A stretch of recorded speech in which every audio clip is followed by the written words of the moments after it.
ጤና ይስጥልን ተመልካቾቻችን እንዴት ቆያችሁ? ዘንድሮ 20ኛው የብሔር ብሔረሰቦችና ህዝቦች ቀን በማዕከላዊ ኢትዮጵያ ሆሳና ከተማ ይከበራል። ይህንን መነሻ በማድረግ እየተደረጉ ያሉ ቅድመ ዝግጅቶች ምንድናቸው? በቀጣይስ ደግሞ ባለፉት ዓመታት ሲከበር የቆየው የብሔር ብሔረሰቦችና ህዝቦች ቀን ምን ውጤት አምጥቷል የሚለውን እንመለከታለን። ይህንን ለማንሳት እንግዳ ጋብዣለሁ። እንግዳችን የፌዴሬሽን ምክር ቤት ዋና አፈ ጉባኤ አቶ አገኘው ተሻገር ናቸው። አብራችሁ እንድትቆዩ እንጋብዛችኋለን። የፌዴሬሽን ምክር ቤት ዋና አፈ ጉባኤ አቶ አገኘው ተሻገር ስለ ጊዜዎት አመሰግናለሁ። እኔም አመሰግናለሁ። በኢትዮጵያ የብሔር ብሔረሰቦችና ህዝቦች ቀን መከበሩ ፋይዳው ምንድነው? ኢትዮጵያ የብዙ ማንነቶች፣ የብዙ ብሔር ብሔረሰቦች፣ የብዙ ሃይማኖቶች ሀገር ናት። ስለዚህ እሱን የሚመጥን አንድ አገር አቀፍ ቀን መሰየም አስፈላጊ ነው። እንደሚታወቀው የኢትዮጵያ የብሔር ብሔረሰቦች ቀን እንዲከበር በ1999 ዓ.ም የፌዴሬሽን ምክር ቤት በጉባኤ ነው የወሰነው። ምክር ቤት ነው የወሰነው። የህገ መንግስት ቀን ወይም ህገ መንግስቱ የጸደቀበትን 1987 ዓ.ም ህዳር 29 ቀን የኢትዮጵያ ህገ መንግስት የጸደቀበት ቀን በመሆኑ ከዓለም አቀፍ ተሞክሮ በመነሳት ማለት ነው። እንደሚታወቀው ኢትዮጵያ ዓለም ውስጥ ወደ 29 የሚጠጉ የፌዴራል ሀገሮች አሉ። የፌዴራል ስቴት የሚከተሉ ሀገሮች ማለት ነው። የፌዴራል ስቴት ማይከተሉም አህዳዊ የመንግስት ስርዓት የሚከተሉ ሀገሮችም ህገ መንግስታቸው የጸደቀበትን ቀን የህገ መንግስት ቀን እያሉ በተለያየ ፎርማት ያከብሩታል። ለምሳሌ ካናዳ ያከብሩታል፣ ስዊዘርላንድ ያከብሩታል፣ አውስትራሊያ ያከብሩታል። የተለያዩ ሀገሮች በተለያየ ፎርማት ህገ መንግስታቸው የጸደቀበትን ቀን የህገ መንግስት ቀን እያሉ በአደባባይም አስበው በመዋልም ያከብሩታል። በኢትዮጵያ ተጨባጭ ሁኔታ ከዚህ ተሞክሮ በመነሳት 1999 ዓ.ም የኢትዮጵያ ህገ መንግስት ቀን የኢትዮጵያ ብሔር ብሔረሰቦችና ህዝቦችን በማሰብ ላይ ተመስርቶ ይከበር ብሎ ምክር ቤቱ ወሰነ። የህገ መንግስቱ የጸደቀበት ቀን ነው። ይሄ ቀን ደግሞ የኢትዮጵያ ብሔር ብሔረሰቦችና ህዝቦች በትግላቸው ያረቀቁት ያጸደቁት ህገ መንግስት ስለሆነ በዚህ መሰረት ይከበር ብሎ ሲወስን ዓላማው አንዱ የኢትዮጵያ ብሔር ብሔረሰቦችና ህዝቦች ወንድማማችነታቸውን አብሮነታቸውን እንዲያረጋግጡ በማሰብ ነው። ሁለተኛው በበዓሉ ምክንያት በየሚከበርባቸው አካባቢዎች ልማትና ኢንቨስትመንት እንዲስፋፋ ማድረግ ነው። ሶስተኛው በየአካባቢው የእምቅ የተፈጥሮ ሀብት እምቅ ቅርሶችን እምቅ የቱሪስት መስህቦችን የማስተዋወቅ ስራ ነው። እነዚህን ዓላማዎች ግምት ውስጥ ያስገባ በዓሉ እንዲከበር በማድረግ በኩል በህግ ደረጃ 1999 ዓ.ም ነበር የተወሰነው። ከዛ ተነስቶ ላለፉት 19 ዓመታት ይሄ በዓል ተከብሯል። እንግዲህ ይሄ በዓል ሲከበር እንደ አንድ ጥሩ ነገር ሊወሰድ የሚችለው ኢትዮጵያን ብሔር ብሔረሰቦችና ህዝቦች አቀራርቧል፣ አስተዋውቋል። አንዱ የሌላውን ባህል እንዲያውቅ አማራው የሙርሲውን ባህል እንዲያውቅ እንዲህ አይነት ብሔርም አለ ወይ እንዲህ አይነት ማንነትም አለ ወይ ብሎ እስከመታወቅ ድረስ የሚገልጽ ማለት ነው። ኦሮሞ ሌላውን እንዲያውቅ አድርጓል። ሰሜኑ ደቡቡን፣ ምስራቁ ምዕራቡን እንዲያውቅ የማድረግና እርስ በራስ ወንድማማችነትን ለማጠናከር የራሱን የሆነ ድርሻ አበርክቷል። እንዳለመታደል ሆኖ በኢትዮጵያ ውስጥ በርካታ ማንነቶቻችንን ለልዩነቶች መፍጠሪያ እየተጠቀምንባቸው ባለፉት ጊዜያት የቆየን ቢሆንም በተለይም ከሀገራዊ ለውጥ በኋላ እውነተኛ የፌዴራል ስርዓት ተግባራዊ እናደርግ። ኢትዮጵያ የብዙ ማንነቶች የወንድማማች ህዝቦች መኖሪያ ናት። ስለዚህ በብሔሮች ብሔረሰቦችና ህዝቦች መካከል እኩልነት ይረጋገጥ፣ ማንነቶች ይከበሩ፣ የህዝቦች ጥያቄ በተገቢ መንገድ ምላሽ ይሰጣቸው ከሚል መሰረታዊ እሳቤ በመነሳት ህብረ ብሔራዊነት ትርክት ለመትከል ብዙ ስራ ተሰርቷል። ስለሆነም የወንድማማችነትና የእህትማማችነት የአንድነት ትርክት በተለይም ደግሞ ህዝቦች እኩልነታቸውን የሚያረጋግጡበት ትርክት የተረጋገጠበት ነበር ማለት ይቻላል። ስለዚህ በህዝቦች መካከል መቀራረብ፣ መተዋወቅ፣ እኩልነት ተፈጥሯል። በአጠቃላይ ኢትዮጵያ የብዙ ማንነቶች አገር መሆኗን ለማረጋገጥ ያስቻለና እነዚህ ማንነቶች ደግሞ ኢትዮጵያን በህብር ሊያሳድጓት እንደሚችሉ ያሳየና በየዓመቱ በተለያየ መንገድ በዓሉ ስለሚከበር አሁን በዓሉ እንደ አንድ ናሽናል በዓል እንደ አንድ ትልቅ የሚናፈቅ በዓል ሆኖ እየተከበረ ያለበት ሁኔታ ነው ያለው። ይሄ በዓሉ በሚከበርበት ክልል ብቻ ሳይሆን በሁሉም ክልሎች በዓሉ በተለያየ መንገድ ታስቦ በውይይት በንግግር የህገ መንግስት አስተምሮ የፌዴራሊዝም አስተምሮ የመሳሰሉት ነገሮችን ውይይት እየተደረገ እየተከበረ የመጣበት ሁኔታ ነው ያለው። ባለፉት 19 ዓመታት የኢትዮጵያ ብሔር ብሔረሰቦችና ህዝቦች ቀን በተለያዩ ዝግጅቶች ሲከበር ቆይቷል። ምን ውጤት አመጣ? የተለያዩ ኩነቶች በማካሄድ በሀገረ መንግስት ውስጥ ብሔራዊ መግባባት እንዲፈጠር ከምናደርግባቸው አንዱ መንገድ ይሄ ነው። ይሄ ኢትዮጵያ የብሔሮች ብሔረሰቦችና የህዝቦች ሀገር መሆኗን መግባባት ለመፍጠር አንዱ ማሳያ መንገድ ይሄ ነው። አንዱ ይሄ ነው። ሁለተኛ በዓሉን በተቻለ መጠን በተለያዩ ክልሎች እየተዘዋወረ ስለሚከበር በዓሉ በሚከበርባቸው ክልሎች አንደኛ የመሰረተ ልማት ግንባታ እንዲስፋፋ ተደርጓል። ለምሳሌ ዘንድሮ አሁን በዓሉን የምናከብረው በማዕከላዊ ኢትዮጵያ በሆሳና ነው። በማዕከላዊ ኢትዮጵያ በሚገኙ 7ቱ ክላስተሮች ትልልቅ የመሰረተ ልማት ስራ እየተሰራ ነው። ከተሞች ላይ ስታዲየም እየተሰራ ነው። የኮሪደር ልማት ጋር አስተሳስሮ የከተሞች መሰረተ ልማት እየተሰራ ነው ያለው። ሆቴሎች እየተገነቡ ነው ያሉትኝ። በዓሉን ለማክበር ህዝቦች እንግዶች ስለሚመጡባቸው እንግዳ ለመቀበል ደግሞ ያው ቤትሽን ታሳምሪያለሽ። ስለዚህ መሰረተ ልማት እና የከተማውን የመስህብ ቦታዎች የማዘጋጀት ስራ እየተሰራ ነው ያለው። ስለዚህ በዓሉ በሚከበርበት አካባቢ ኢንቨስትመንት በተቻለ መጠን እየተስፋፋ የመጣበት ሁኔታ ነው ያለው። የመስህብ ቦታዎችን የማዘጋጀት ባህልን አውጦ ለማሳየት ለህዝቦች ለማሳየት የሚደረግ ዝግጅትና እንቅስቃሴ እየተደረገ ነው ያለው ማለት ነው። ስለዚህ አንዱ በህዝቦች መካከል አንድነትን፣ ወንድማማችነትን የሚፈጥር አብሮነትን የሚያረጋግጥ የብሔራዊነት ትርክት የምንለውን ነገር እየተከልንበት፣ በሌላ በኩል ደግሞ በበዓሉ ምክንያት በዓሉን ለማክበር በምናደርገው ዝግጅት ምክንያት በከተሞች በዓሉ በሚከበርባቸው አካባቢዎች ልዩ ልዩ የመሰረተ ልማት ስራዎች እየተከናወኑ ያሉበት ሁኔታ ነው ያለው። ኢንቨስትመንትን ለመሳብ ጥረት እየተደረገ ነው ያለው። የሚጎበኙ ቦታዎችንም ለማወቅ ጥረት እየተደረገ ያለበት ሁኔታ ነው ያለው ማለት ነው። ስለዚህ ሁለንተናዊ ጥቅም እያረጋገጠ ነው ያለው ማለት ነው። የዘንድሮ 20ኛው የብሔር ብሔረሰቦችና ህዝቦች ቀን በዓል በማዕከላዊ ኢትዮጵያ ሆሳና ከተማ ይከበራል። ቅድመ ዝግጅቱ ምን ይመስላል? በዓሉ በክልሎች ደረጃ በሚገባ ይከበራል። የመጀመሪያው ነገር ከህዳር 1 ቀን ጀምሮ አስፈላጊው ዝግጅት ተደርጎ በተለያየ መንገድ ሁሉም ክልሎች በዓሉን የሚያከብሩበት ስርዓት አለ ማለት ነው። ይሄ የዝግጅቱ አካል አንዱ ነው።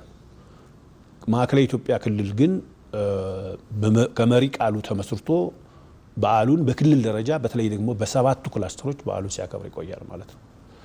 እንግዲህ በዓሉ ለ5 ተከታታይ ቀናት ይከበራል። የወንድማማችነት ቀን፣ የአብሮነት ቀን፣ የማዕከላዊ ኢትዮጵያ ቀን፣ የምክክር ቀን፣ የኢትዮጵያ ቀን ተብሎ 5 ቀኖች ከ26 ጀምሮ ኦፊሻሊ በዓሉ መከበር ይጀምራል ማለት ነው። ስለዚህ እዛ አካባቢ አንዱ እየተደረገ ያለ ዝግጅት በእነዚህ 5 ቀኖች በዓሉ በሚከበር ጊዜ በርካታ እንግዶች ወደ ማዕከላዊ ኢትዮጵያ ሆሳና ይገባሉ። ስለዚህ እንግዶችን ለመቀበል ሆቴሎች ማደራጀት፣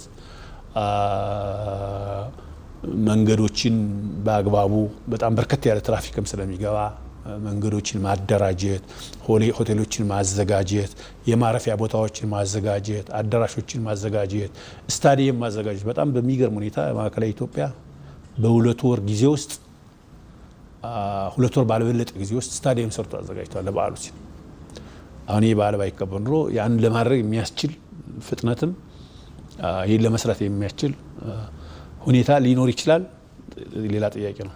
ዞሮ ክልሉ እዛ አካባቢ በተለይ ዋና ዋና ከተሞች ላይ የመሰረተ ልማት አቅርቦቱን በሚገባ እየተዘጋጀ ነው ያለው። ስለዚህ ከተማው ህዝቡ የማዕከላዊ ኢትዮጵያ እንደምታውቁት የ10 ኢትዮጵያ ብሔር ብሔረሰቦች ህዝቦች የሚኖሩበት ክልል ነው።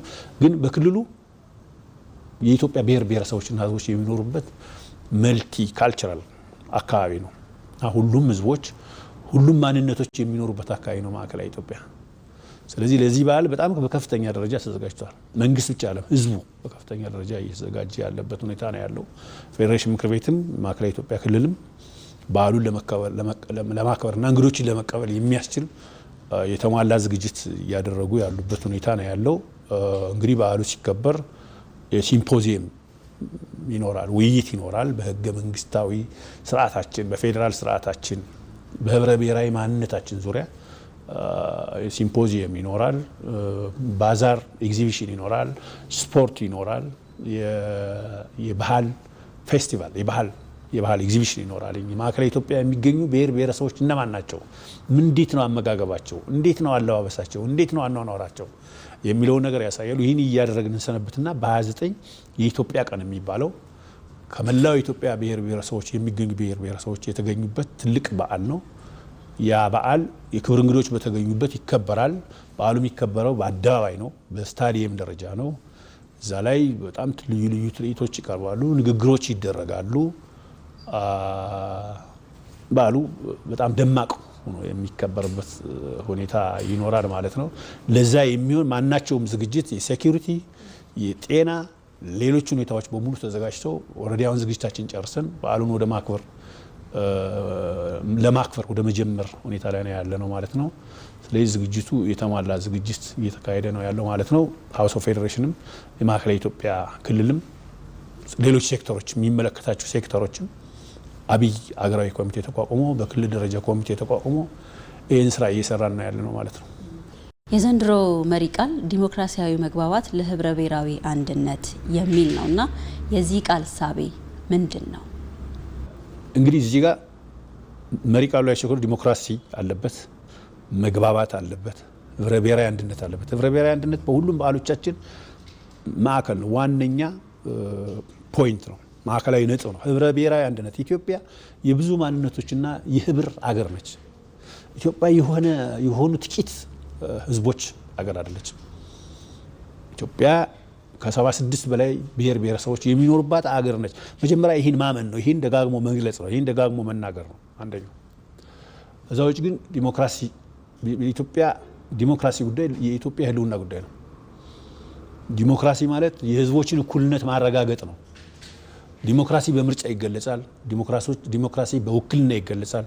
ዲሞክራሲ በተለያየ መንገድ ይገለጻል። ስለዚህ ዲሞክራሲ መግባባት ብለን የገለጽንበት ምክንያት ዘንድሮ የመጀመሪያው ነገር ኢትዮጵያ ውስጥ ሀገራዊ ምክክር የሚካሄድበትና ባለፉት 2 ዓመታት ያካሄድነው ሀገራዊ ምክክር ማጠቃለያው የሚካሄድበት ዓመት ነው።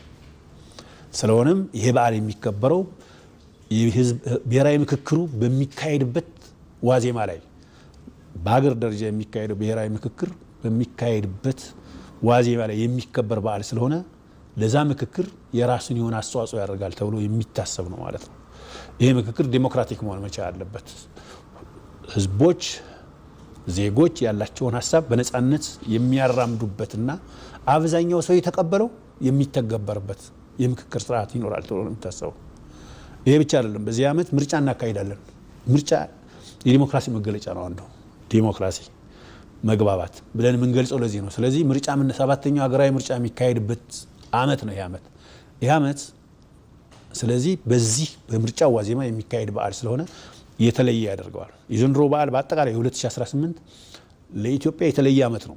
ኢትዮጵያ በጣም በርካታ ለውጥ ያመጣችበት፣ ለውጥ ማምጣት የጀመረችበት፣ ተጨባጭ ተስፋ እየታየ ያለበት፣ የኢትዮጵያ ታላቁ የህዳሴ ግድብ የተመረቀበት፣ የኢትዮጵያ ብሔር ብሔረሰቦች አሻራ የሆነው ታላቁ ህዳሴ ግድብ የተመረቀበት ዓመት ነው። ስለዚህ በመግባባት ደረጃ እንደ ሀገር ትልቅ አንድነታችንን ያሳየንበት፣ ወንድማማችነታችንና አብሮ መቆማችንን ያሳየንበት ስለሆነ የታላቁ ህዳሴ ግድብ በተመረቀ ማግስት የሚከበር በዓል ስለሆነ መሪ ቃሉ እነዚህም ሁሉ ያጠቃላል። ይሄ ብቻ አይደለም። እንደ ሀገር በኢኮኖሚ ደረጃ ትልልቅ ለውጦች ያመጣንበት፣ ኢትዮጵያ በህልሟ መቼ ላሳካው እችላለሁ ብላ ማታስባቸው ትልልቅ የልማት ፕሮጀክቶች የተመረቁበት ዓመት ነው። ስለዚህ የብልጽግና ጉዟችን በተጨባጭ አይቀሬነት እየታየበት ያለና ያ የጀመረበት ዓመት ነው። ባለፉት ዓመታት የሰራናቸው ስራዎች አሉ። 2018 ግን በበርካታ ለውጥ ውስጥ ነው የምንገኘው።